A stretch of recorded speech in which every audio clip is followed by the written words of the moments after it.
Hello everyone, my name is Gabby, and welcome back to another Dragon Ball Super review. This time, we're reviewing episode 22. Tagoma prepares to fight the heroes, confident of his power after being Frieza's punching bag and surviving for the past 4 months. But before the battle can really get heated, Gotenks arrives, and promptly defuses. So Frieza gets his first look at the young Goten and Trunks. And then a frog appears right next to Tagoma and writes a strange word in the ground. Change, reads Tagoma. And he suddenly gets his body swap with the frog. Wait, body swap? That's right, the frog was none other than Ginyu, leader of the Ginyu Special Forces, who had survived as a frog on Earth for years, brought there by the Dragon Balls along with everyone else on Namek. Ginyu manages to make Tagoma's body even stronger, forcing Gohan to go Super Saiyan to deal with him. But when Gohan tries to spare Ginyu's life, Frieza is suddenly reminded of Goku. Enraged, he attacks Gohan, slowly torturing him with blasts. Gohan is no match for him, and when Frieza decides to finish him off and kill him, Piccolo suddenly jumps in and takes the attack with his own body. So, what did I like about this episode? First of all, the character interactions. Unlike Resurrection F, one of the major differences, we have Goten and Trunks in this, and now they are essentially joining the Peanut Gallery, which I found really interesting and I think is really interesting. And I have to say, Frieza was definitely a highlight of this episode. It was really good. See, the problem with Resurrection F, I think I've actually explained this before, one of the problems I have with Resurrection F is that Frieza himself as the villain, it didn't even need to be Frieza. You could have sometimes replaced him with almost anyone else and it would not have made much of a difference. But this episode, his reactions to Goten and Trunks and his torturing of Gohan were very much Frieza. The way he's slowly torturing Gohan and he's just sort of give up or run away or do something like that. And then there's some of the stuff he says and it's just such great villain moments and it really adds to the atmosphere. The movie sometimes didn't really feel tense enough, but this episode felt really tense. And, I mean, I guess, sure, perhaps when we probably know that characters aren't necessarily going to die for real because Dragon Balls, but I was going through this episode and I had no idea what was going to happen. It constantly kept me on the edge, and I think that was just great. As for what I didn't like about this episode, so, Ginyu's back.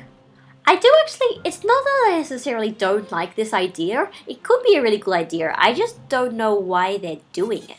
What was so special about Ginyu that they really needed to warrant him coming back for this very small arc? I guess the only reason I can think of is to give Tagoma a power-up, but you could have given Tagoma a power-up sort of any other way. Or you could have just made him more stronger from the start, strong enough to warrant Gohan going Super Saiyan. Speaking of Gohan going Super Saiyan, so according to this episode, because Gohan hasn't been training, he has basically lost his ultimate form and seemingly Super Saiyan 2 as well.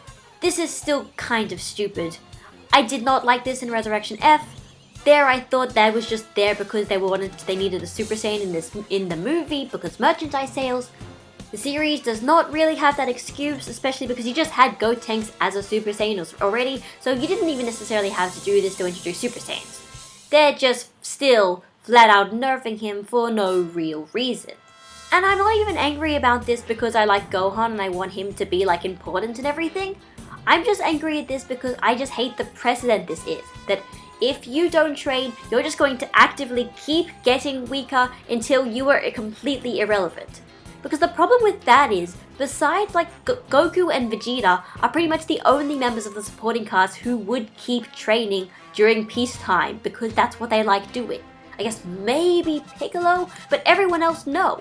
So this whole Gohan is losing power-ups because of this. It's basically just sort of saying that Goku and Vegeta and, I don't know, Piccolo maybe, Krillin, I don't know. But especially Goku and Vegeta are the only ones who are going to keep getting stronger. Everyone else, they're not even going to just stay at the same level they are. They're going to keep going down. They're going to get weaker and weaker.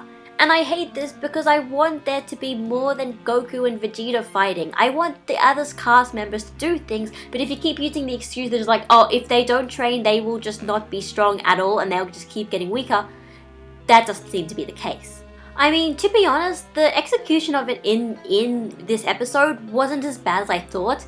The way that they were handling it made it, considering they had like, it was almost like Gohan's inner monologue, so it almost made me feel like, you know, maybe he is aware of this, and it's not like he wanted to get weaker, you know. So like maybe with wishful thinking, maybe this is going to be some kind of excuse. Maybe they're going to build him back up again later on. I mean, that's what I thought, that's what was going to happen in the Buu Saga, and it did happen in the Buu Saga, and then it didn't happen in the Buu Saga because then Goku came and showed up and decided to become the main character again.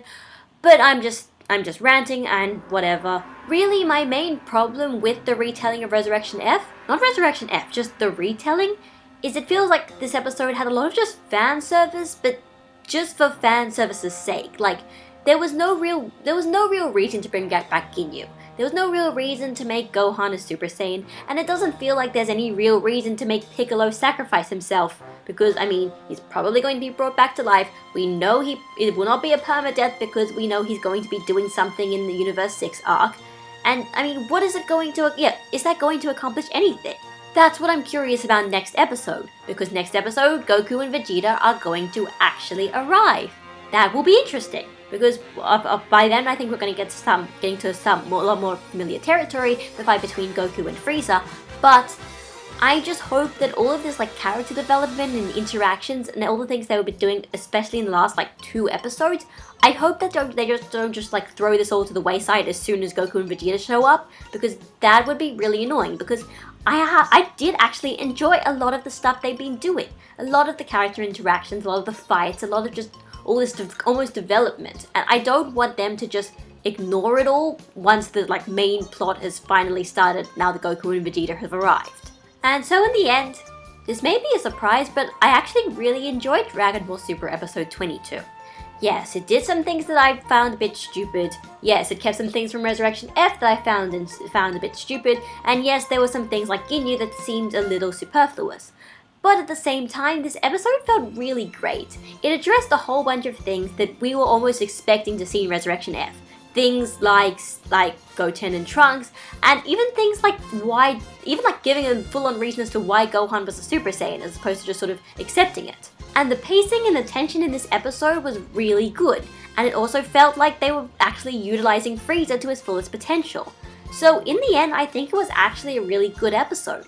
My question is whether Toei can keep up this sort of quality and just keep up this sort of intrigue as we start getting into very familiar territory, that is, the final fights of this arc.